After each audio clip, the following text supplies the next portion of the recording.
oil production is normal. We have oil glands in our skin, and if we're not careful, those oil glands can become disrupted and give you acne. But also, even beyond acne, if you have lots of oil glands, once you're an adult, you can have oily, shiny skin.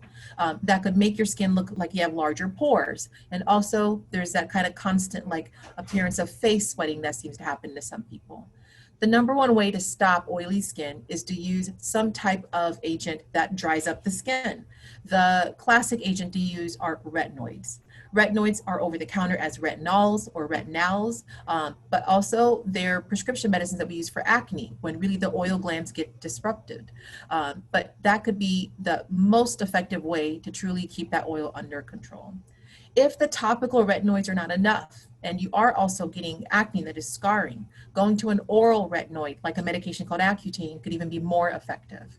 But yes, the number one way, use retinoids. If retinoids, you don't agree with them, you don't tolerate them well, you could use other alpha beta hydroxy acids like salicylic acid, glycolic acid, or even one that's called lactic acid to help keep the skin a little drier.